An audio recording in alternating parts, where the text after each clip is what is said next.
The fiendish treatment of German Jews was always to be anticipated by those who took the trouble to read Mein Kampf, which is plastered with anti-Semitic abuse. To some extent, the persecution of Jews in Germany, and since the spring in Austria also, may have been employed to distract attention from the failure of Nazism to supply guns as well as butter, while their confiscated property is doubtless a convenient aid to depleted Nazi coffers. But anti-Semitism and persecution of Catholics are not a mere exhibition of crude medievalism. Their purpose is to root out of the German people any allegiance, not only political, but even spiritual and intellectual, other than that to the Führer. That was the Yorkshire Post on the 14th of November 1938. And Dominic, we left the story of the ratcheting up of Nazi persecution of the Jews in 1936, in the wake of the Berlin Olympics, when the Nazis had tidied up Berlin, had removed some of the more obviously anti-Semitic public notices, had allowed Jews to compete in the German Olympic team. But by 1938, that has darkened very, very seriously, to the degree that it is becoming apparent to people not just within Germany, but as we heard, outside Germany, in Britain, in America, across the world. What is the process by which we get from 1936 to 1938? Well, that's the story that we'll be telling in the first half of this episode, Tom. Just a quick word on that that editorial. So that was written just a few days after the Reich's Krystallnacht, the Night of Broken Glass, as we call it in English, the great state-sponsored pogrom against the Jews in Germany. And actually, the interesting thing about that Yorkshire Post editorial is it gets a lot of things absolutely right, doesn't it? It says that the scale of this attack could have been anticipated if you'd read Mein Kampf. It talks about how the Nazis like to ratchet up the anti-Semitism to distract from the fact that they are struggling to provide guns as well as butter. So that's another a theme that you get from the histories by Adam Tooze or Richard Evans or something. It talks about how the Nazi appetite for plunder of Jewish businesses, the confiscated property. It rightly says that the anti-Semitism of the Nazis is not just what it calls crude medievalism, that it's different in character. That it's totalitarian. I mean, it gets the character of totalitarianism very accurately. It gets one thing wrong, I would say, which is that it brackets it with the persecution of Catholics. Now, of course, there is tension between the Nazis and the Catholic Church. I mean, that would be a wonderful episode of The Rest is History in itself. But perhaps what the Yorkshire Post doesn't quite get is that the character of Nazi anti-Semitism is so different from all the other Nazi prejudices. But I think also the idea that persecuting the Catholic Church is a feature of the Middle Ages isn't entirely accurate. No, I guess not. Well, I mean, listen, we could spend the next hour nitpicking the Yorkshire Post, but that's not the aim of the episode. No. So yes, how do we get from 1936, from the Olympics, to the Krystallnacht? Well, what happens is that after the apparent stasis of 1936 into 1937, the Nazi sort of anti-Semitism machine, as it were, the engine of anti-Semitism starts to crank up again towards the end of 1937. And the reason, I think, I mean, there are multiple reasons. One is obviously the impetus is always there. It's always been there kind of latently.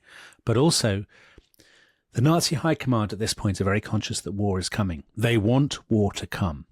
They have a 4-year plan to prepare the Nazi economy for war. They are eyeing up Austria, Czechoslovakia, Poland, preparing to strike into the east to win the living space that they think they need. They think the conflict is inevitable. And it's very important for Hitler that what he sees as the enemy within is eliminated before he can take on the enemy without. But Dominic, when you say the enemy within, I mean, this is often used today. It kind of implies, I don't know, separatists within a nation state or something like that. Yeah. But that's not quite what it means in this context, is it? Because it's more biological. It's an idea of an infection within the body. Yes, exactly. You're a boxer going to a world championship bout, but you have a virus, that has made you. So you need to be cured of it. You need to be cured of the virus. That's the sort of medical metaphor that the Nazis employed. That's exactly it. They need to purge this from the system. That's how Hitler is thinking. Now, even at this stage, 1937, the Nazis are thinking in extraordinarily ambitious terms.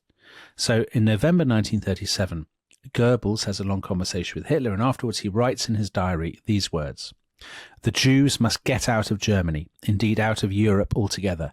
That will take some time yet, but it will and must happen. The leader is firmly resolved upon it." But kind of interesting use of words though there. Get out of Europe, not be eliminated from Europe. Yeah. So is this reflective of the SS program to force Jews to emigrate to Palestine and so on?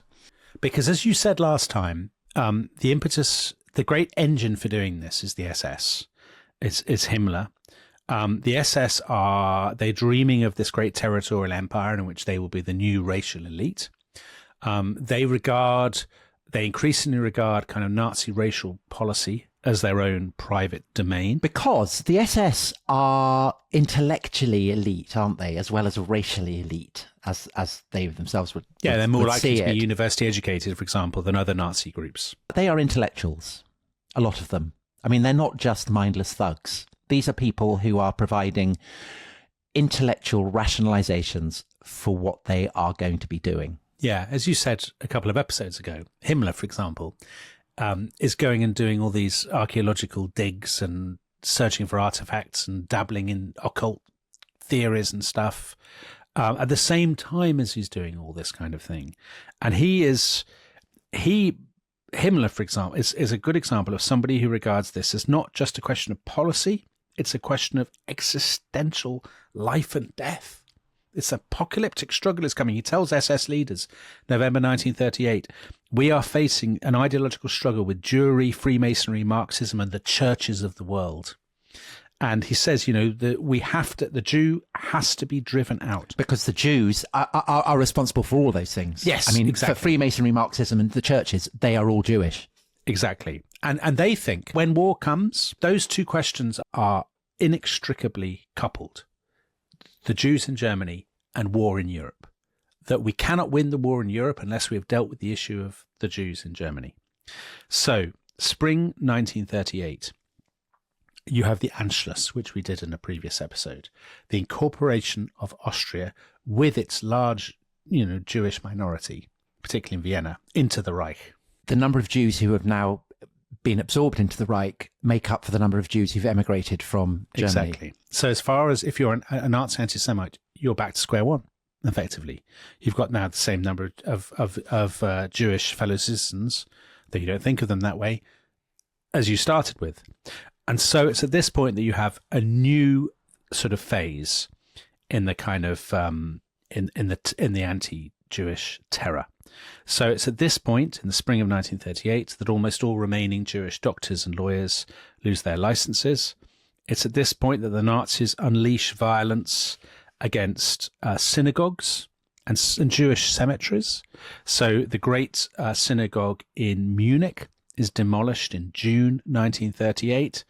The great synagogue in Nuremberg is demolished at the same time that summer in August. Which has an incredible symbolic resonance because, of course, Nuremberg is the centre of the rallies. It's been enshrined by the Nazis as the embodiment of everything that a racially pure Germany should be. So to have the synagogue standing there, and it's a huge structure with a great dome, very kind of contrary to the medieval architecture of the old city. To Nazis, it's a standing affront. But at the same time, for anyone who is alert to the history of not just of recent anti-Semitism, but of anti-Semitism reaching back to the Middle Ages, the destruction of that synagogue is a terrible symbolic moment, because there'd been two previous synagogues. Both had been destroyed in anti-Semitic pogroms. The first one in 1349. So in the context of the Black Death, so that sense of plague again and anti-Semitism being kind of interfused. But it's also tragic because that synagogue had served as a symbol of the integration of German Jews into the fatherland, because the foundation stone, leaders of the various Christian denominations in Nuremberg had come to that ceremony, and the Kaiser had come and had been shown round it by the chief rabbi there. So it's symbolically, from the Nazi point of view, it's a triumphant moment. From anyone who, had valued the Jewish contribution to Germany, it's a terrible moment. Yeah, I think there's a real sense in 1938. It's interesting that you say the terrible symbolism, because I think there's a real sense that this is the moment. If you had any remaining illusions about what the Nazis intend and about the depths of their hatred, this is the moment at which those are blown away. So it's that summer, 1938, that it is made compulsory for German Jews. If they don't have Jewish names, they have to adopt the forename Israel or Sarah to show that they're Jewish, and they have a J stamped in their passports.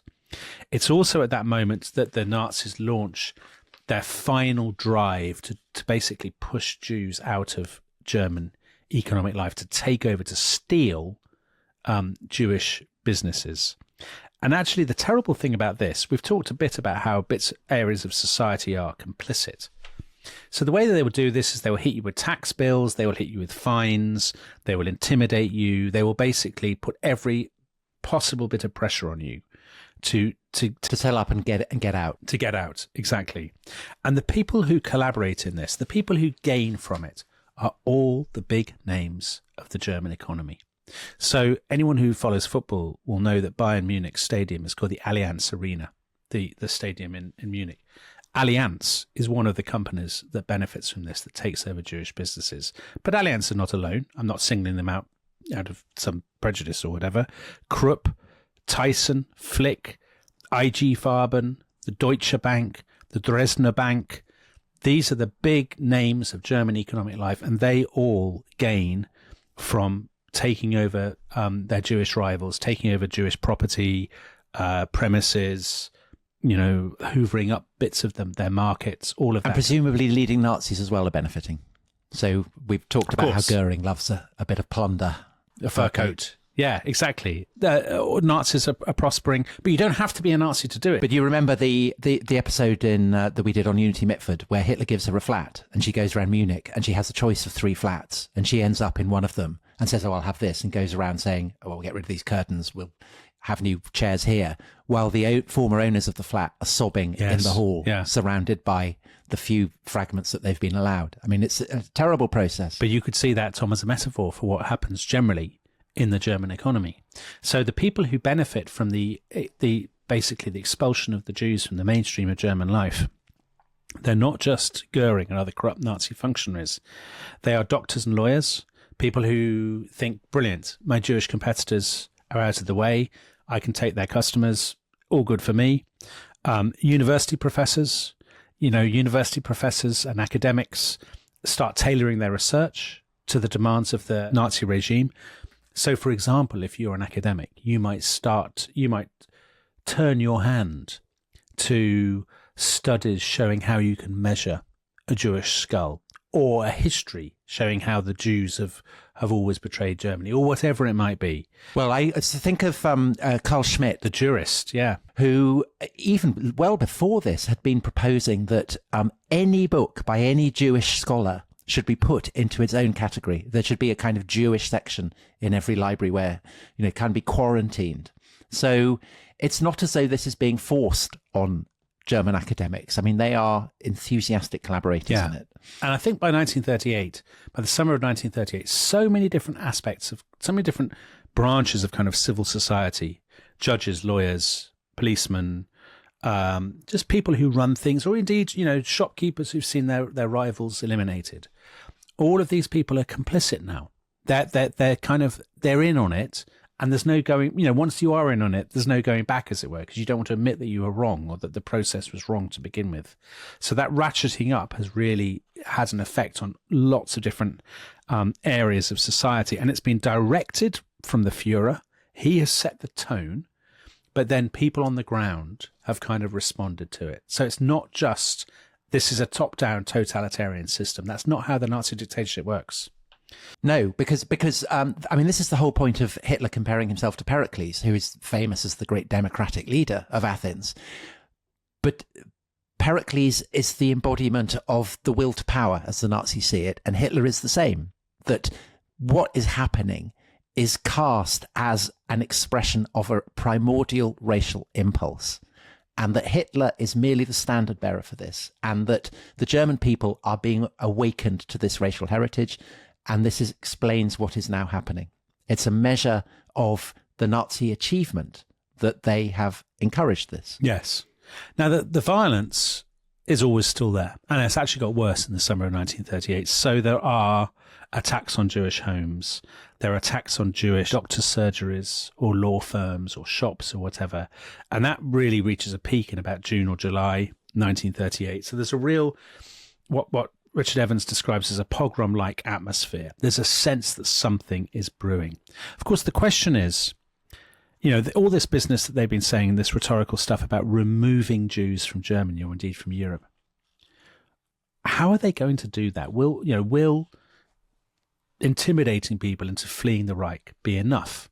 And at this point, they are contemplating lots of different schemes. So one of them, very famously, is about reaching some sort of deal with a foreign country, a foreign land, which will take the entire Jewish population of Germany. So not Rwanda, but Madagascar. Madagascar, exactly. So Goebbels makes a note. The Fuhrer wants to push them all out, negotiate with Poland and Romania. Madagascar would be most suitable.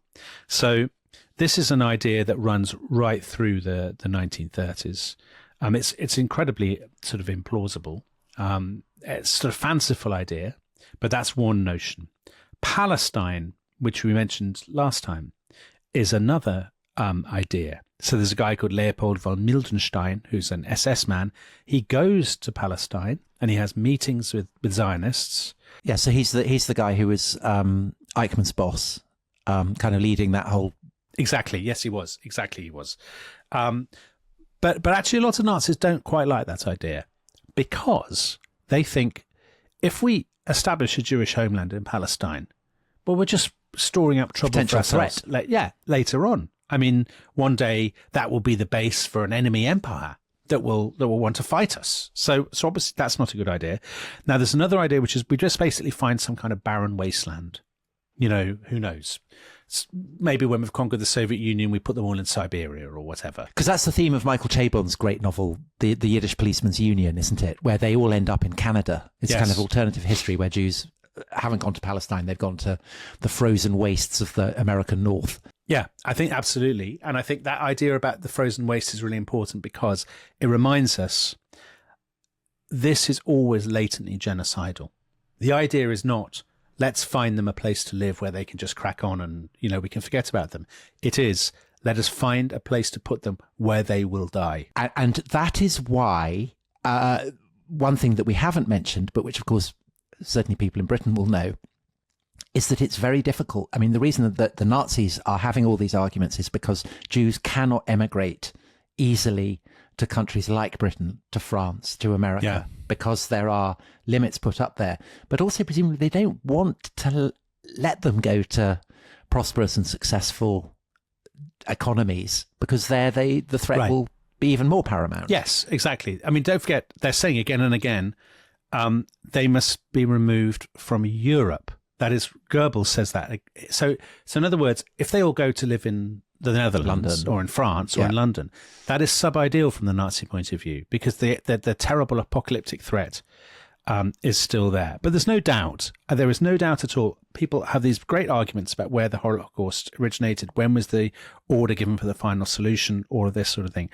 To my mind, there is clearly a genocidal impulse, if only rhetorically, there all through the 1930s, and it has become more and more pronounced. I mean, we introduced the previous episode with Hitler talking about rotting corpses of Jews hanging in from the gallows in Munich. So, I mean, it's been there from the beginning, right? Yeah, absolutely it has. So let me just end this half of the episode with an example of how this might affect one particular Jewish family.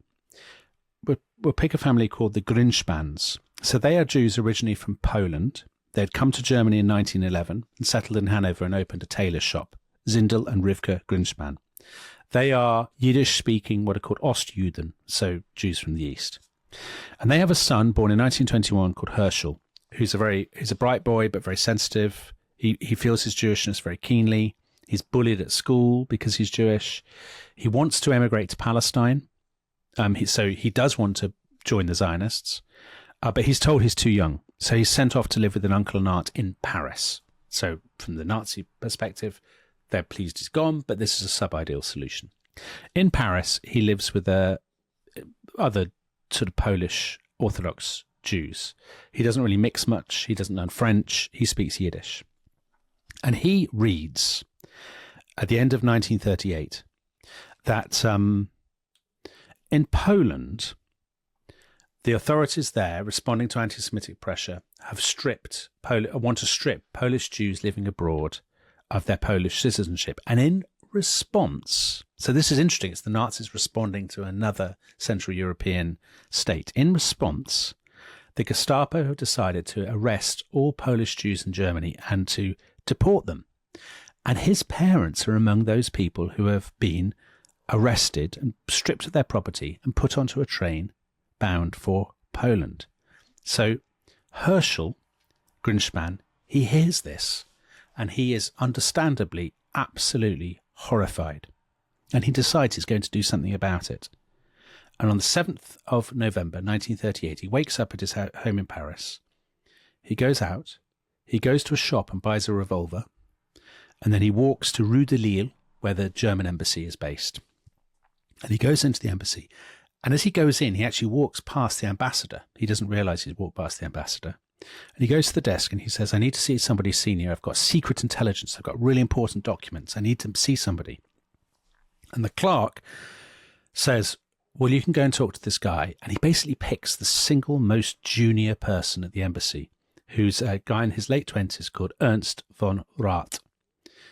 And Herschel Greenspan goes into von Rath's office and sort of sits down or whatever, and Rath says, well, what's this intelligence? And at that point, Greenspan pulls out his revolver and he shoots Rath 5 times in the chest.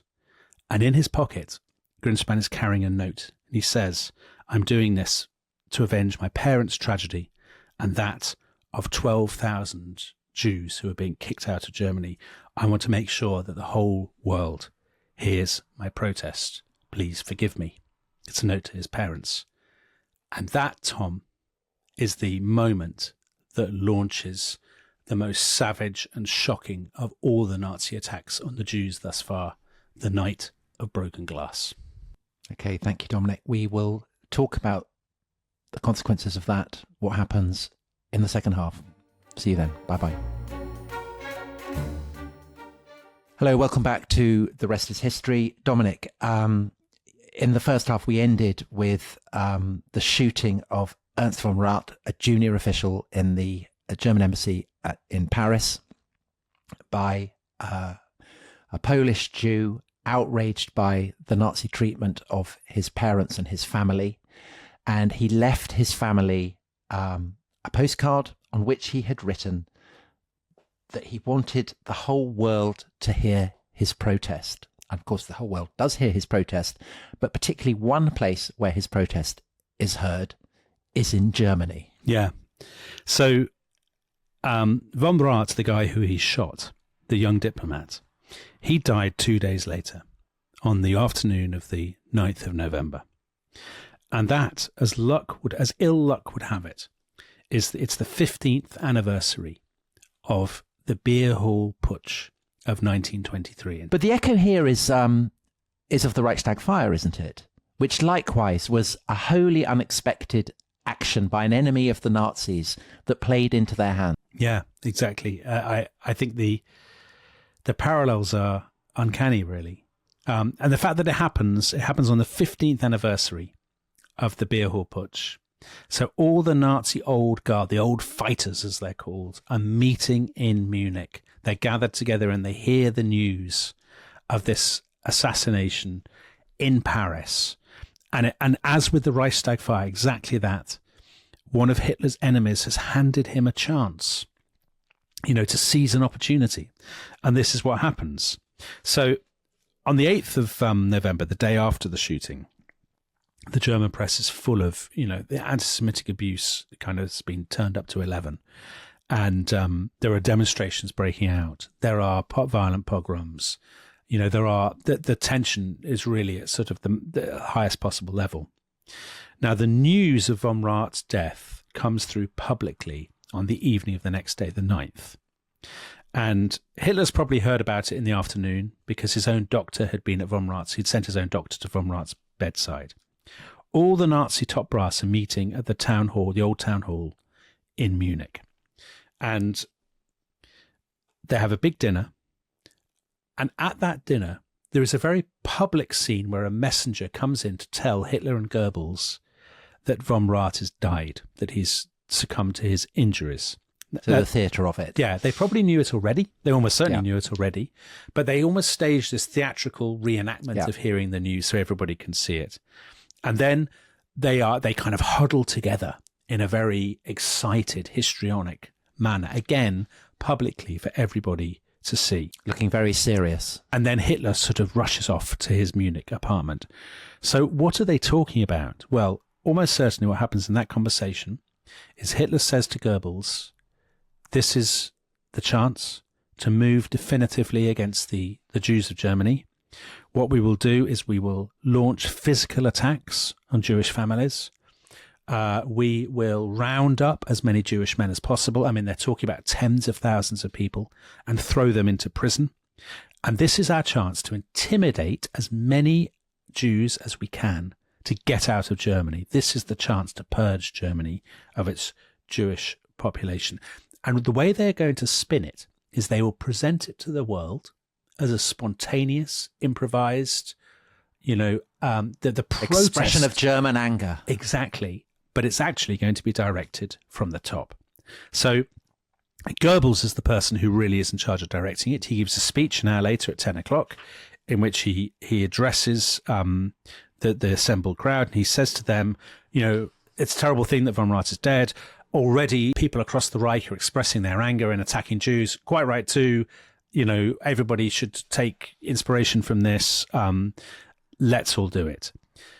Now, the orders are going out late that night across Germany, and they are very explicit. It must be focused.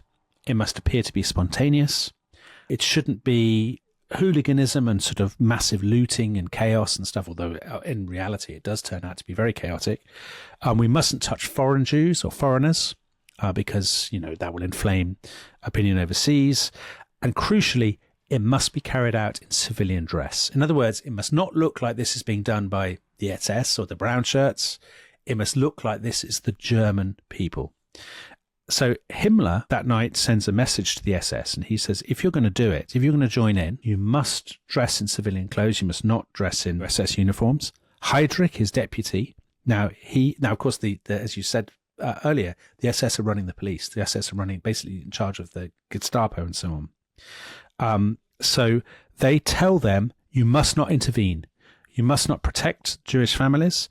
You must not stop the destruction of synagogues and Jewish cemeteries. And you must make preparations to arrest as many people as possible. The head of the Gestapo, Heinrich Müller, he sends out an instruction. He says, tell the jails in Germany to prepare for the reception of 30,000 Jews. And especially let's choose propertied Jews, i.e. people with money, because then we can take their money. We want their money. We want their possessions. We want everything. And this is then what happens in the next few hours across the Reich, this gigantic pogrom, a nationwide pogrom in cities and towns and villages.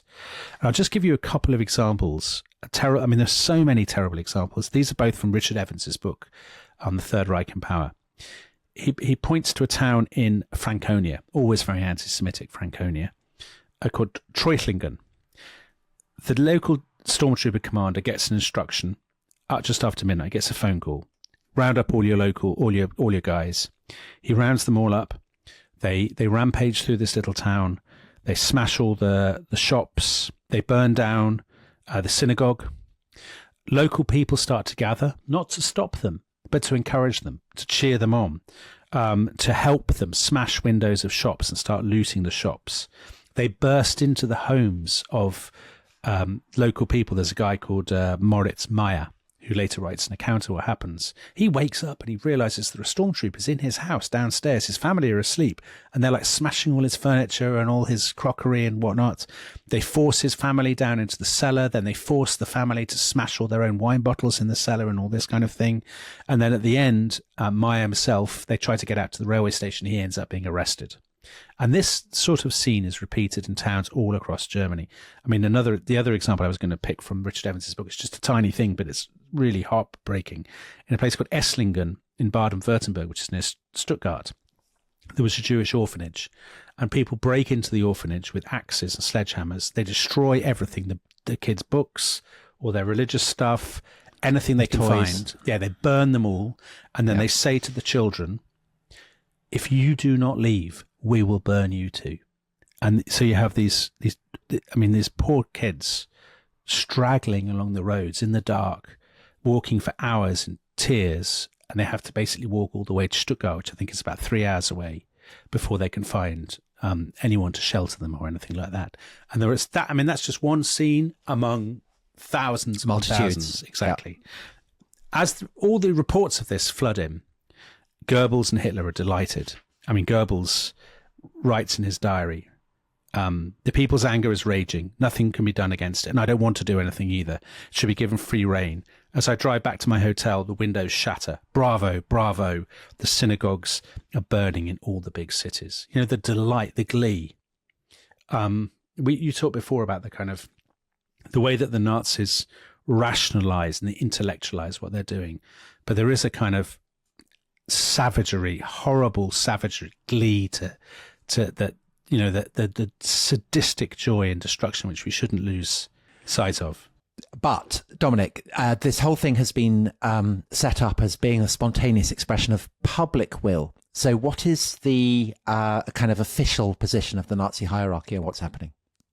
Are they backing it, or are they saying, "Oh, we don't support this"? Back it. They absolutely back it. They say it's a completely reasonable expression of the utterly justifiable anger of the German people who have been victimized, pushed too far, and brutalized by a worldwide jury for too long. However, you know, they don't want the disorder to get completely out of control. So the following lunchtime, Goebbels goes to the Osteria in Munich, which is, of course, is Hitler's favorite restaurant. It's the restaurant, Tom, I know I'll mention it before you do, that Unity Mitford used to hang out at in a hope of catching Hitler's eye. And there, Hitler issues an order, you know, end of the action, stop.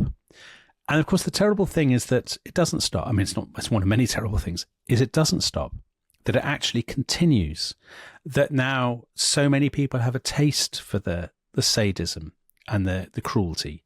So again, the examples of the next couple of days, terrible. Saarbrücken, Jews are forced to sing religious songs in the street. They're drenched in water. They're kicked and they're made to dance outside the synagogue. In Essen, Jewish men are rounded up and their beards are set on fire. In a place called Meppen, they're made to lie down outside the stormtrooper headquarters, the SA headquarters, and then the brown shirts literally walk over the top of them. The really shocking thing, actually, is how much, I mean, we've mentioned this so many times in this series, and I still find it, you know, it's sort of, it's haunting and terrifying how much children and young people are involved in these events. So in Frankfurt, for example, kids are taken out of school to spit at the Jews who have been rounded up. But it's not surprising, is it? I mean, if they've been indoctrinated in this... No, it's not surprising at all. I mean, the morality they've been taught is a Nazi morality. Yeah. Where what they're doing is the right thing. It's a good thing. It's moral. It's for the good of the race. But it's nonetheless horrifying, though, right? I mean, of course. You read about, where is it? In the Saarland, there are stories about, you know, Jewish people trying to escape and mobs of small children running after them, kicking them, throwing stones at them, hitting them with sticks, you know, making them fall to the ground and then hitting them and all this sort of thing. I mean, it's kind of diabolical. So enormous amounts of damage, hundreds of millions of marks worth of damage when they finally clear up all the broken glass. And that's where the name Krystallnacht comes from. The Reich's Krystallnacht, yeah. the night of broken glass. How many people died? Some estimates as low as 100, couple of hundred, some into the early thousands, kind of 1, 2, 3,000. As in Vienna, we talked about this in the Anschluss episode. Some people kill themselves. About 30,000 people ended up being arrested and imprisoned in concentration camps. Are there rapes? Do you know? I don't know, Tom. Because that would be illegal, presumably. It would be against the law. That's an interesting question, because you would assume... Is there any hint of sexual violence? I haven't seen any in the history books that I've read. So probably not. So perhaps not. Perhaps the taboo is so great. But no, I don't think so. But in general, I think there's a sense that this is an absolute watershed. It is clear now, beyond the slightest shadow of a doubt, that there is nothing that the Nazis are not prepared to do to the Jews.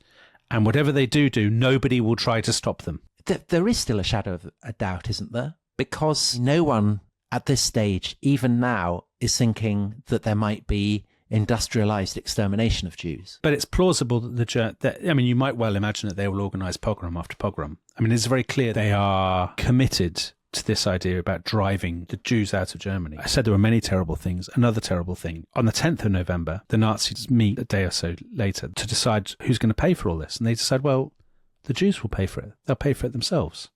So on the 12th, Goering announces the economic measures that will be promulgated against the Jews. He says they will pay a fine for the damage that was inflicted upon them of 1 billion Reichsmarks. Every Jewish family will have to hand over a quarter of their assets in order to pay for the damage. There is a law on the exclusion of Jews from German economic life. So you can't basically hold any meaningful occupation anymore if you're Jewish in Germany. All remaining Jewish businesses, there aren't many left, but they will be Aryanized. They will be taken over by non-Jews. They will basically be completely segregated now. This is terrible in Victor Klemperer's diaries, isn't it?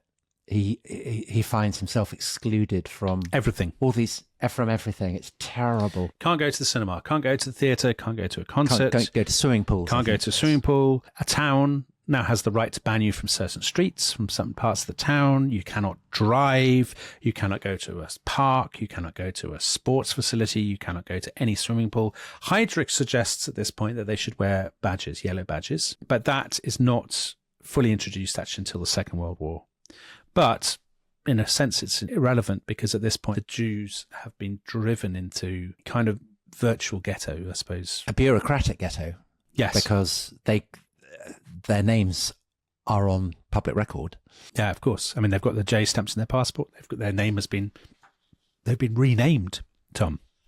So some people do get out, 80,000 people or so. They go to USA, some go to Britain, some go to Holland until the Dutch close their borders.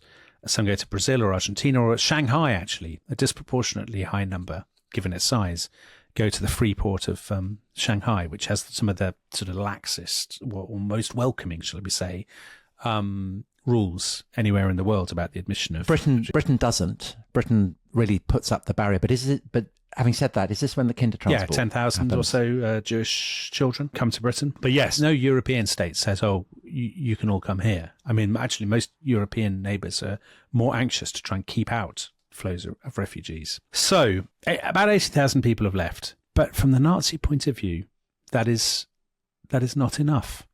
They've played their card, this huge pogrom, and there are still lots and lots of tens and tens of thousands of Jewish people left in Germany.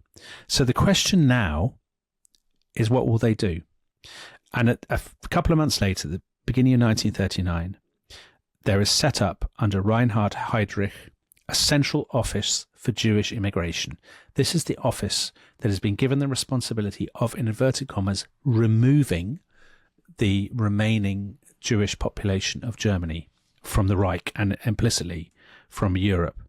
And as Ian Kershaw says, this is a decisive step on the way that was to end in the gas chambers of the extermination camps, because it is this commission, it is this post that Heydrich invokes when he opens the Wannsee Conference in January 1942. He says, I was given this job at the beginning of 1939 to get rid of the remaining Jews, and this is now what we're about to do. So we're now... This is the bureaucratization and the industrialization of genocide. Exactly right, exactly. And I think Kristallnacht, it's obviously an enormous moment for Germany's Jews, for the reputation of Germany in the world, to anybody, if there's anybody who had deluded themselves about the Nazi regime and its intentions. They by the end of 1938, it is absolutely clear. I mean, that editorial in the Yorkshire Post, I found online a selection, a sort of digest of British newspaper editorials reacting to this, and across the political spectrum. So you've got on the right the Telegraph, the Express, the Mail, and on the left you have the kind of Manchester Guardian or whatever. Across the political spectrum, the utter revulsion at Kristallnacht and what it represents. It's very... very profound. Yeah, no one can argue about this anymore.